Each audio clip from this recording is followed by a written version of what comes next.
Y estamos acá para comenzar este nuevo proyecto del Cronista.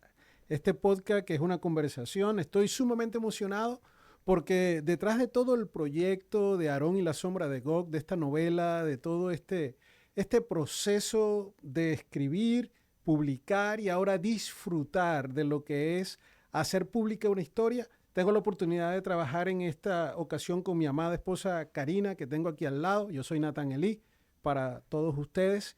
Y quiero decirles que durante años hemos conversado durante nuestros viajes en la camioneta, en la sala, en la orilla de la cama, y de repente pensamos, ¿por qué no, así como escribimos una historia, por qué no contar qué hay detrás del por qué salió Aarón y la sombra de Gog? Y como el cronista es el personaje en el cual se inspiró para redactar nuestra historia, porque Aarón y la sombra de Gog es la historia de Aarón que está basado en nuestra experiencia, en mi experiencia y en nuestra vida. Y estoy feliz de estar acá. Y no tienen idea todos los nervios que tiene Karina, porque es primera vez que va a hacer un proyecto conmigo. Entonces yo he sido durante todos mis años, por eso se me cayó el pelo, súper perfeccionista y amargado. Entonces ella tiene su nervio, pero ya yo me liberé de eso, ya yo cambié. O sea que esto era una fantasía. No, no, fantasía, de eso vamos a hablar hoy, de fantasía y de realidad, pero tu realidad es que no tienes que tener miedo. Así que saluda a la gente y relájate. ¿Cómo están? Buenas. Aquí estamos empezando este podcast y esperemos que sea de provecho para todos ustedes. Y hablando de fantasía, la fantasía es algo que nosotros podemos imaginar.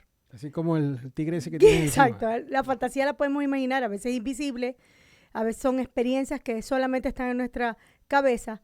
Pero yo te quería preguntar, ¿por qué usar el género de fantasía cuando escribes Aarón y la sombra de Gog? Fíjate que es importante primero aclarar de que yo como escritor soy novato en este mundo de la fantasía épica, pero que no es épica épica, sino espiritual. Pero respondiendo directamente, voy con el hecho de que para mí es low fantasy, es decir, hablo de muchas cosas que la gente se puede imaginar que es nada más cuento y mitología, pero es menos fantasía de lo que la gente cree. Porque mi propósito ha sido escribir para a través de un género épico literario de fantasía revelar realidades espirituales. Porque nadie que lea el libro va a mirar lo invisible de la manera en que lo veía antes. Pero entonces podemos decir que hay un mundo invisible que podemos traer a nuestra realidad y que influye en nuestra vida diariamente. Yo creo Vive con nosotros, pues. el hecho de que sea invisible no quiere decir que no existe. Y el problema principal está en que cuando hablamos de invisible, intangible, tenemos que diferenciar. Está lo espiritual y después está todo lo que tiene que ver con lo intrínseco del ser humano, las emociones, los pensamientos, pero uno usa el otro. Es decir, todo lo visible es afectado por lo invisible. Yo creo rotundamente, y después de tantos años, he tenido más de 30 años trabajando en lo espiritual, como consejero, como coach de vida, como pastor, ahora Como en esta papá, como faceta, esposo, bueno, como esposo. como yerno es más difícil, Ok. porque esa suegra mía casi me hace pensar en mitos de esos que están en los cuentos más profundos. Pero lo cierto es que el mundo invisible existe y hay evidencias que la gente no quiere ver o que la gente quiere ignorar a propósito. Entonces, Karina, claro que sí. Todo lo que nosotros hacemos está afectado por lo invisible, sea lo espiritual, que utiliza lo intrínseco, pensamientos, emociones, para afectar, influenciar o hasta poseer lo real, lo visible. Y lo veníamos conversando en el carro. ¿Cuántas en tus investigaciones, en tus estudios, hay culturas, hay evidencias culturales de otros países que se han arraigado a esto, que han investigado esto, o es un fenómeno nuevo? No, fíjate que lo que pasa es que la gente lo que no puede entender y explicar trata de compartirlo con los recursos que tiene a la mano. Entonces, ¿qué es asombroso para mí? Porque lo que yo quiero es que todo el mundo pueda pensar. ¿Ya? Yo creo en el Rey Supremo, que yo creo que nosotros tenemos, todo ser humano inteligente con 2 dedos de capacidad de lógica, tiene que llegar a la conclusión de que este mundo tiene un diseño perfecto y por lo tanto hay un diseñador. El Rey Supremo, que para mí es Dios, solo que para estar en la onda del libro, déjame llamarlo Rey Supremo, el Rey Supremo ha creado entes espirituales. Y entonces cuando tú ves a lo largo de la historia, tú te puedes ir muy atrás, desde los sumerios, 3000 años antes de Cristo, tú puedes ir a ver lo que pasó en Egipto, tú puedes ir aún más dentro de toda Mesopotamia, tú puedes ir a, por supuesto, Canaán con todos los textos judíos, tú puedes venir a Centroamérica, tú puedes ir a Suramérica, tú puedes ir a Asia, tú puedes ir a cualquier cultura y te vas a dar cuenta que cada uno de ellos ha tratado de explicar lo que vieron. Entonces pareciera ser que antes se creía más que ahora, porque ahora la tecnología y la superación, la modernidad nos hace dudar de todo. Pero lo que para muchos es mitología, lo que para muchos ha sido explicado como cuentos, ¿sabes? Los indios tratando de explicar la creación. Ellos sabían algo que tú y yo no queremos aceptar, que hoy en día necesitamos entender. El mundo espiritual existe. Hay un creador, hay ángeles fieles al Rey Supremo, hay ángeles caídos que se rebelaron. Y tú lo puedes ver en la mitología griega, que después dio también un efecto en la romana. Tú puedes ver lo que ocurre en todos los dioses egipcios, o si te vas, no sé, a la India, con todas las castas y todos los dioses, todos ellos reconocen que hay seres sobrenaturales que afectan la vida, que están distribuidos, reinando y gobernando. Ok, pero si aceptáramos que hay seres, ¿verdad? Naturales que viven con nosotros, ¿cómo eso cambiaría tu forma de ver la vida? La verdad es que tenemos ahora que pensar dos veces si todo lo que estamos haciendo está siempre originado en nosotros mismos o estamos bajo una influencia. Pero ya en el siguiente capítulo vamos a hablar más de frente de cómo afecta ese mundo invisible el diario andar. Pero por ahora lo que me interesa es que puedan reconocer de que existe, de que vuelan. Cuando escribí la novela, por lo menos este primer libro, que es el que acaba de salir, Aarón y la sombra de Gog, el ciclo de la luz, el tomo 1, ahí se establece qué pasó, ¿no? Ahí pongo un trasfondo y tomo, mira, es ecléctico, tomo de toda la literatura. Me gusta leer mucho. Tengo muchos años leyendo. Durante mucho tiempo creí que estudiando y teniendo títulos podía ganar algún derecho de que alguien me escuchara, y la verdad es que nadie me escucha todavía, pero yo aprendí. Entonces tengo algunas cosas que compartir. Y lo cierto es que ahí yo trato de mostrar personajes reales. Y escúcheme, y ahí se prende el problema. Porque algunos dirán, se volvió loco Nathan Elí, porque ahora cree en lo sobrenatural. Siempre he creído en lo sobrenatural. Siempre. Tengo mis propias experiencias que las iremos hablando poco a poco, como desde muy niño he sentido que el Rey Supremo, mi Dios Todopoderoso, me ha dado una capacidad especial de relacionarme con lo sobrenatural. Y por eso, para poder ayudar a otras personas a lo largo de esta vida, he tenido que aprender a percibir si ese individuo está afectado por lo sobrenatural también. Porque la gente entiende que estamos afectados por la economía, estamos afectados por las tendencias sociales, pero estamos afectados por lo sobrenatural. Entonces aquí hay personajes que son reales, que están citados en documentos antiguos, inclusive en el Código Divino, que para mí es la Biblia, pero déjame llamarlo Código Divino, Código de la Luz, para que vaya alineado con lo que hago en el libro, lo reconoce, porque dentro del Código de la Luz te refleja el hecho de que el Rey Supremo repartió la tierra para que esos ángeles rebeldes ahora gobernaran. ¿Por qué? Porque el hombre quería ser gobernado. Y ellos comenzaron a hacer una torre de Babel, pero hoy en día cuando tú miras pirámides, hay pirámides en más de 10 países. Y yo no estoy hablando de cuentos, yo estoy hablando de cosas reales que tú puedes ir a buscar en todo lo que es la arqueología, ¿sabes? En todos los canales de historia está todos establecido. Los antecedentes que nosotros vemos históricamente. Están en Sudán, en Egipto, las tenemos aquí en Guatemala, las tenemos en Perú, las tenemos en México. Y hay evidencias arqueológicas de Pero eso. es que, y son unos monumentos alineados con las estrellas, con Orión, con las latitudes del Ecuador, con una tecnología que, 3.000 años antes de Cristo, 1.600 años ¿de dónde? ¿De dónde esos pueblitos que no tenían ni zapatos con suela de goma podían ellos tener esa capacidad? Hay siempre seres espirituales que estuvieron comunicándose. Algunos los llaman extraterrestres, otros tratan de buscar la solución, y es lo que ha pasado con la cultura universal. Trata de explicar al ser humano lo que no entiende, pero sí sabe que está influenciado, que hay algo espiritual allá. Y hoy en día nuestras naciones están influenciadas porque sigue habiendo seres espirituales. Mi libro favorito, que es la Biblia, ese Código de Luz, dice que hay potestades, principados, huestes de maldad que están rigiendo la vida de aquellos que no están claros y que con su comportamiento le dan pie. ¿Y cómo podemos entonces diferenciar todo esto? O sea, si yo estoy aquí, ¿verdad? Entonces tengo a seres invisibles y que no son tangibles alrededor de mí. ¿Cómo eso influye en mi vida diaria? Claro, eso tiene una influencia, pero lo primero que tienes que hacer es reconocerlo. Lo primero ¿Cómo que lo tienes reconozco? claro, primero tienes que entender y abrirte y preguntarte, ¿será que he estado influenciado por algunas tendencias? ¿Será que lo que yo creo que Hollywood dice o que dice el libro de historia universal es nada más para poder vender o hay un mensaje atrás que viene mostrándose con la idea de que yo compre algo? Porque el mismo mal, ¿verdad? Si lo llamamos Satanás o si lo llamamos, por ejemplo, yo pongo como un personaje oscuro en el libro a Gog. Y Gog es un personaje que está citado en documentos antiguos.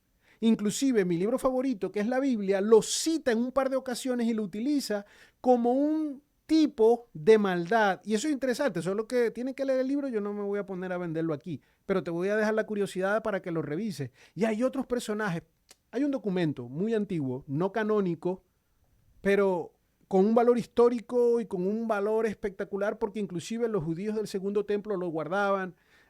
En los documentos que se descubrieron en el Qumrán en 1946 se consiguieron de esos manuscritos es el libro de Enoc. Y el libro de Enoc narra la rebelión en el cielo, narra los Watcher o los vigilantes caídos, el grupo de ángeles liderados por uno que tiene dos nombres, que lo dejo como tarea y si alguien sabe quién es, lo pone ahí después en los comentarios dentro del canal.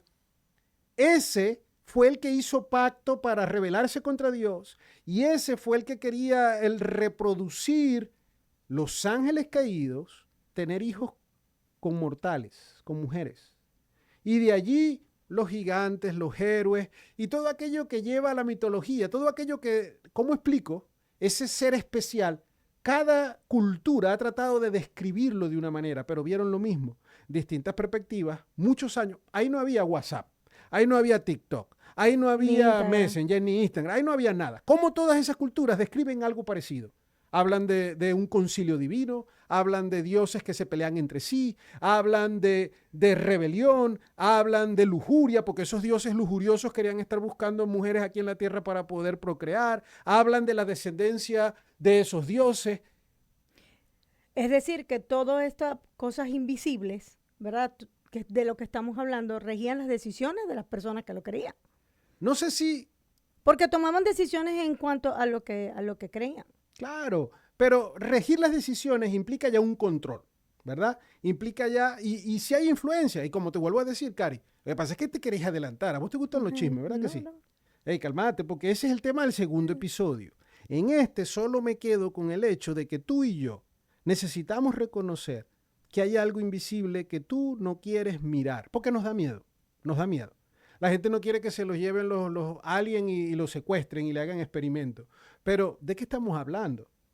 Los mismos seres caídos, esos que se hacen adorar. Mira, la historia, en un pequeño proceso descriptivo, está en que los ángeles que fueron creados para servir al Rey Supremo, ahora, guiados por el malvado, se quieren hacer adorar.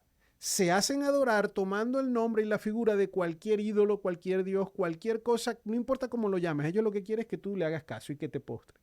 Entonces, muchos de nosotros, mucha gente a nivel mundial, anda pidiéndole milagros, invocando, yendo a sesiones espiritistas, leyéndose las manos, buscando, tratando de que esos dioses a los cuales se le hacen votos, de esos dioses a los que se le hacen promesas, pero no son cualquier dioses, son rebeldes, son ángeles caídos, son principados, potestades, huestes de maldad. Y sabes, no hay que ser cristiano para creer eso. Si tú lees todos los documentos de la cultura y todos los documentos antiguos para tratar de entender lo espiritual, tienes que llegar a la conclusión de que algo está pasando y que yo debería, y tú deberías, y tú deberías, y todos deberíamos tomar un minuto para pensar, ¿qué hago yo con esto? ¿Cómo yo puedo ahora ser más sensible a lo espiritual? Hay dones espirituales que son para discernir los espíritus. Y entonces hay gente que viene buscando ayuda y el problema que tienen es espiritual que se le manifiesta en la carne. hay situaciones familiares, hay situaciones de vida que es una influencia directa. Porque lo han dejado entrar. Porque lo han dejado entrar. Podemos, podemos usar esa expresión, dejarlo entrar o darle pie. Y repito, después entraremos con detalle de cómo evitarlo, pero lo importante es entender de que están allí, de que no es cuentos, de que no es una mitología que sale nada más del invento, como tampoco el libro lo es. En el libro yo hablo de muchas cosas espirituales, repito, de muchos personajes, cuento historias, pero que están fundamentadas en lo que he aprendido en la realidad, en la práctica y en la investigación de lo que es el mundo sobrenatural. Entonces, por eso el libro no solo entretiene, yo espero que entretenga, ¿verdad? Porque por lo menos después de que alguien invierte un par de dólares en comprar un libro, por lo menos que lo entretenga. Pero yo espero que más que entretenerte, te enseñe, te haga pensar, al igual que el podcast. Esta conversación es para que la gente pueda decir, sabes, yo soy ateo, yo no creo en nada sobrenatural. Bueno, yo quisiera decirle a cualquier ateo que hay que tener más fe para ser ateo que para poder creer. Porque hay tantas evidencias de que este mundo bien diseñado salió de la nada. Entonces, si yo voy a creer que el mundo salió de la nada, el Big Bang, una explosión de la nada, y de la nada salió algo perfecto en diseño. Chico, hay que tener más fe para creer eso. En el carro me venías hablando del Mercurio, de los planetas, cómo se alinearon, cómo van justo, eso. Es un diseño perfecto. Exacto. Si el sol está un poquitico, una distancia más cerca de nosotros, nos achicharramos y nos quemamos todo. Si está un poquito más lejos, nos congelamos. Ahora, ¿quién midió? Mi libro favorito, el Código de Luz, dice que el Rey Supremo midió las esquinas del universo, lo hizo todo perfecto, el ADN humano, la genética, todo eso es matemática, es ciencia, eso es perfección y eso no puede salir de la nada. Y si alguien quiere creer que salió de la nada, yo lo felicito por su fe, tiene más fe que yo. Entonces en el libro podemos encontrar, vamos a hacer un poquito de promoción, podemos encontrar un poco de ese aprendizaje de que de lo invisible sí tiene cabida en lo visible. Toda la vida del personaje Aarón está... ¿Y cómo lo influencia, pues? Claro, está afectado por lo invisible. La manera en que él aprende a relacionarse con lo invisible, la manera en que él aprende a que hay dos reinos, el reino de la luz, el reino de Sión, el reino del Rey Supremo y también hay un reino pequeño pero malvado que utilizó el nombre de Basán para poderlo reflexionar en él. Los manuscritos antiguos también lo llaman Bashan, pero es real, es ahí alrededor, el sitio geográfico alrededor de donde los ángeles caídos descendieron a la tierra para rebelarse contra Dios. Entonces el Monte Hermón y muchos detalles. Lo que quiero decir es que el libro no es para ir a aprender, porque yo no hago teología con el libro, ni pretendo que sea una enciclopedia. Pero sí va a poner a reflexionar y si de repente alguien quiere leer el libro y sacar un par de nombres y buscar a ver qué es lo que dice la cultura mundial acerca de algunos personajes, se va a sorprender de que yo no estoy inventando. Yo no estoy inventando. Yo usé lo que conozco, lo que he vivido, lo que he leído y lo que he aprendido para ponerlo en una ropa de fantasía épica espiritual para entretener, pero con un propósito más profundo. No, y también como un espejo, para que nos demos cuenta de que sí hay algo que todos como ser humanos buscamos, algo invisible, algo más allá, y que es algo que también en lo externo lo comprobamos día a día. Pero tiene que ver con ciencia, Cari, porque qué fácil sería si todo el mundo lo comprueba cada día. El asunto es que la gente ve las evidencias y no lo quiere entender. O lo entiende a su manera. Exacto, de repente, otra vez, ¿sabes? En cada uno de nuestros países hispanos, por ejemplo, ¿cuántos santos hay?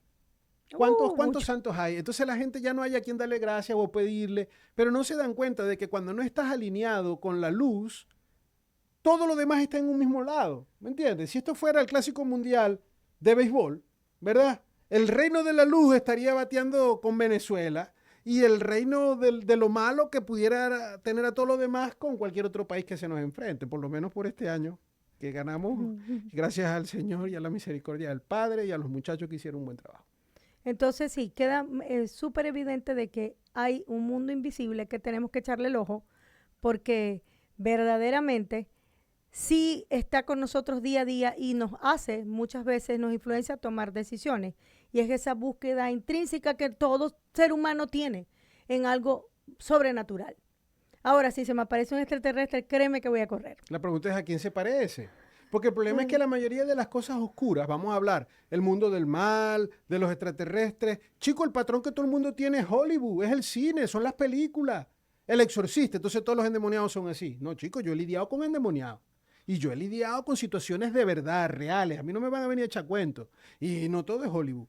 Entonces, Satanás o el mal o Gog o cualquier otro nombre se va a poner más grande y más duro de lo que es ya en esas pantallas para meter más miedo. Entonces, E.T., ay, si los extraterrestres son como, no sé, Ralph o cualquier otro de los que están allí, no sé, o si son como los Minions. Yo no sé, el problema no es ese, el problema es que son seres espirituales y tienen cuerpos espirituales y se manifiestan como ellos quieran para dar la impresión que sea. Entonces, si yo quiero relacionarme con un E.T., se me va a aparecer con el dedo rojo y grande, porque es lo que quiere es acercarse. Si yo no creo en E.T., pero creo en la brujería, en maldiciones de mis ancestros, entonces se me va a aparecer como mi abuela para hablarme. El asunto está en que el mundo invisible va a querer tocarte y tú tienes que estar claro de que necesitas filtrar, entender y escoger a tiempo. Y ver a qué lado quiero ir para que me vaya mejor.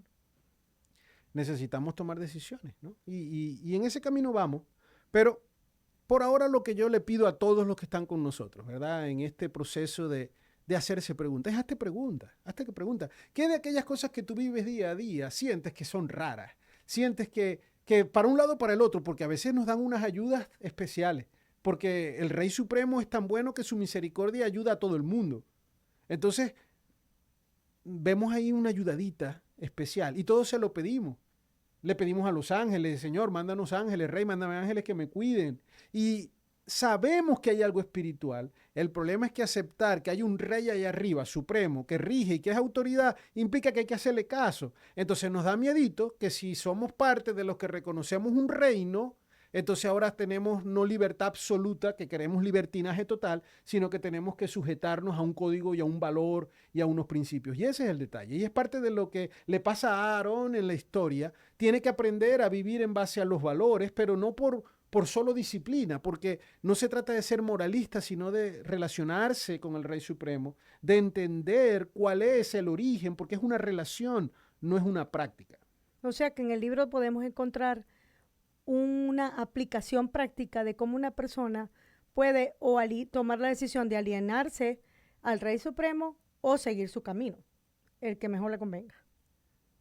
Hay bastante que leer, hay bastante que mirar, y lo cierto es que sí, hay que tomar decisiones. La primera es, hay que creer. Cari, contento con esta oportunidad. Gracias. No, yo siempre diré que el Rey Supremo me ha bendecido grandemente. Tú eres quien inspiró el personaje de Katrina. Pero no soy perfecta, ¿oyeron? Como está ahí. Deja que lean. Pero Katrina es espectacular, pero más espectacular es Karina, la de verdad, la que se viste como tigre, aunque esa es su fantasía. Te pregunto, ¿has querido ser tigre alguna vez en tu vida? No, tigresa. Tigresa, eso porque es bueno. tigre es masculino. Eso es bueno. Tigresa. Eso es bueno. Así que pendiente, porque apenas esto comienza. Apenas esto comienza, ese va a ser nuestro lema. Seguiremos indagando en cosas reales. El podcast se llama El Cronista porque de las notas y de las reflexiones es que nosotros vamos a poder partir.